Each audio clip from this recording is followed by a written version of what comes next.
On par with Foley and Jericho Ree, best written wrestling memoirs.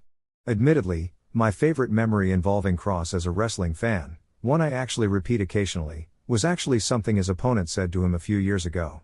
He was in a feud in NXT as the NXT champion with the former NXT champion, Adam Cole, now working for rival promotion AO, when Cole said to Kross, "This brand has done everything in their power to make you feel special. You got the cool music, you got the lights, you got the fog machine, you got the girl. You know what they do to make Adam Cole feel special? They ring the freaking bell." This was during the COVID, Thunderdome era of WWE/NXT, when Kross had a shaved head and was tearing through any and all competitors, a period he does in fact discuss over the course of this book. I actually read the book on WrestleMania 41 weekend in April 2025, specifically on WrestleMania Sunday, when Kross wasn't on the card, but would ultimately have a run-in during the AJ Styles/Logan Paul match. And then go on to cut what is likely the defining promo of his main roster career after the event, in a 3-minute video that has already gone viral this week, with many calling for now WWE Hall of Famer Paul Triple H Levesque, head of creative for WWE, to give Kross a push the likes of which he hasn't really seen since that run he was on when Cole made the comment above. I mean, I already had the memoir of a current WWE superstar in my hand on WrestleMania weekend. I needed something to do before the show started up Sunday night. This book is sub 300 pages and thus a relatively quick read. So, yeah. And y'all, it really was an excellent look into the life of Kevin Kesar, both long before the Kross character ever came into being, and even a fair amount of how Kesar created Kross, and at least some about his new career as Killer/Karrion Kross. Indeed, most of the text is actually spent on his pre-WWE days, while there is some discussion of his WWE colleagues. The singular most common one discussed is his now wife, known by her government name of Elizabeth but known to wrestling fans as the character Scarlett, a witch who both empowers and is powered by Kross Brutal Warrior. Those looking for a lot of behind-the-scenes name-dropping are going to be sorely disappointed.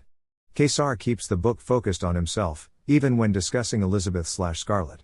Even when others are in the scene, such as when he is meeting Elizabeth those first few times before they really started dating, or when he finally gets the call from WWE, or even when he and Elizabeth get married on an Alaskan glacier after having both been recently let go from WWE, and before they were both ultimately brought back. Throughout the tale we see much more of Kesar than anyone else. As S memoir should be, to an extent, but also not as perhaps some fans reading wrestling memoirs specifically would necessarily like as much. Instead we get all of Kesar, at least as much as he is willing to discuss publicly, even/especially in book form. We see his early days as a kid watching wrestling and knowing even then that he wanted to do that someday. We see his beginnings in what turned out to be a very unsanctioned dive bar bare knuckle fight. We see his first career as a bouncer and later professional bodyguard, in Vegas and beyond, again, without any name dropping and with quite a bit of channeling Patrick Swayze in Roadhouse, specifically as it relates to professionalism, treating people well, and being nice. And then, a scene that ultimately reads much as the church scene from the original Kingsman movie played out.